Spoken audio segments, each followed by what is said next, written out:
Saudara yang terkasih, Kantus Channel pada kali ini menawarkan hadiah yang menarik, yakni 2 buah kitab suci Deuterokanonika kepada 2 orang pemenang yang memberikan komentar di kolom komentar dari video ini dan yang mendapatkan like paling banyak. Karena itu tonton video ini sampai selesai.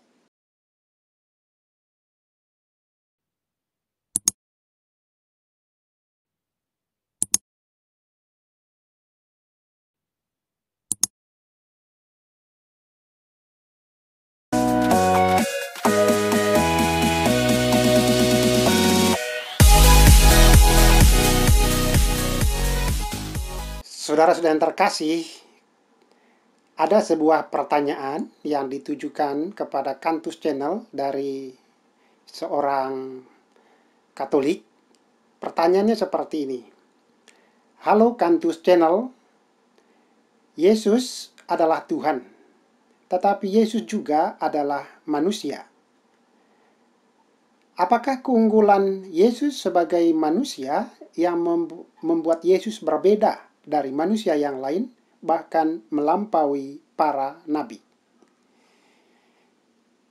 Nah, saudara-saudara terkasih, pertanyaan dari umat Katolik ini sangat menarik untuk kami, karena itu kami memilihnya untuk kami tampilkan pada video kali ini.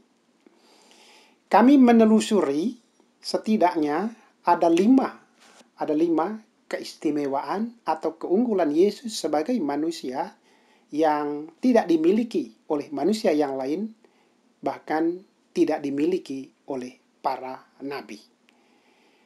Keistimewaan atau keunggulan Yesus itu yang pertama adalah bahwa Yesus merupakan satu-satunya nabi yang tidak mencari atau memperjuangkan keselamatan untuk dirinya sendiri.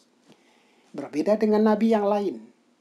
Mereka datang ke dunia, dipilih oleh Allah, mereka berusaha untuk menyelamatkan para pengikutnya, tetapi sekaligus juga berusaha untuk menyelamatkan dirinya.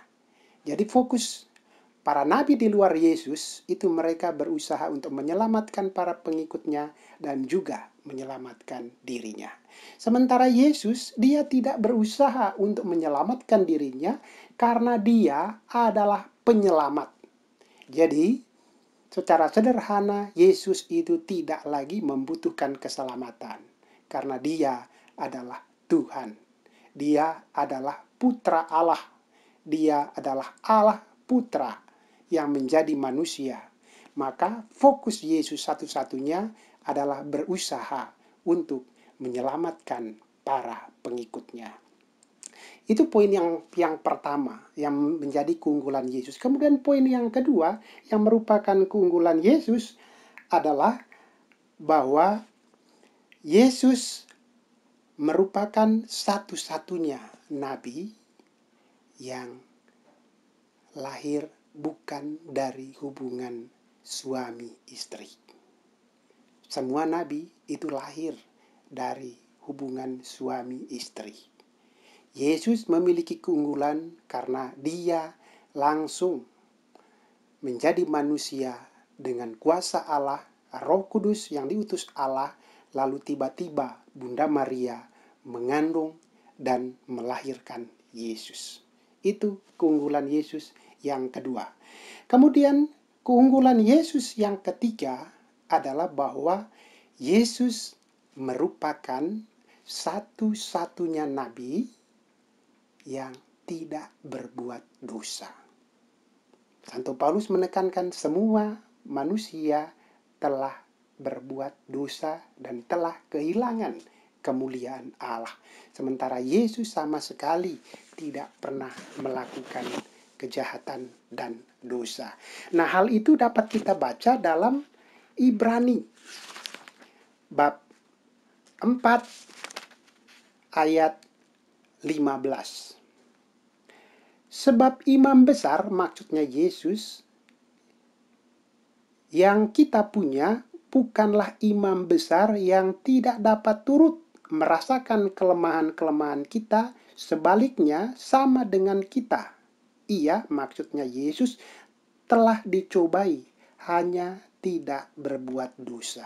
Jadi Yesus dalam segala hal sama dengan kita manusia, dia juga mengalami penderitaan, mengalami kesengsaraan, hanya satu, dia tidak berbuat dosa. Itu keunggulan yang ketiga. Lalu keunggulan yang keempat yang membuat Yesus berbeda dan mengungguli para nabi adalah bahwa Yesus merupakan satu-satunya nabi yang tidak menikah. Apa konsekuensinya? Karena Yesus tidak menikah, maka seluruh fokus, seluruh perhatian, seluruh tenaga, seluruh kekuatan yang dia miliki diarahkan kepada manusia, bagaimana dia berusaha untuk menyelamatkan manusia. Karena itu kalau kita membaca kitab suci, kita menemukan bahwa Yesus siang dan malam dia pergi dari satu kota ke kota yang lain, dari satu desa ke desa yang lain, untuk mewartakan Injil, membawa orang-orang datang kepada Allah, dan pada akhirnya memperoleh keselamatan. Itu keunggulan yang keempat. Kemudian keunggulan yang kelima yang dimiliki oleh Yesus adalah Yesus merupakan satu-satunya nabi yang datang dari atas, yang datang dari Allah. Hal ini ditegaskan di dalam Injil Yohanes bab 8 ayat 42. Di sana dikatakan, kata Yesus kepada mereka, "Jikalau Allah adalah Bapamu, kamu akan mengasihi aku." Mengasihi Yesus, sebab aku, Yesus, keluar dan datang dari Allah.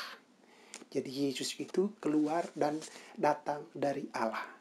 Karena Yesus itu keluar dan datang dari Allah, maka Yesus satu-satunya nabi, satu-satunya orang yang tahu jalan menuju Bapa, jalan menuju surga. Karena itu, di dalam Injil Yohanes bab 14 ayat 6, di sana dikatakan, "Aku adalah jalan dan kebenaran dan hidup." Melalui Yesus kita akan sampai kepada Bapa. Melalui Yesus kita akan dibawa menuju keselamatan kekal. Maka kesimpulan terakhir, saudara-saudara yang terkasih, dengan melihat 5 keistimewaan ini, juga masih banyak keistimewaan yang lain, maka bisa kita katakan bahwa Yesus levelnya bukan lagi level para nabi. Yesus levelnya melampaui para nabi. Sekian dan terima kasih. Tuhan memberkati.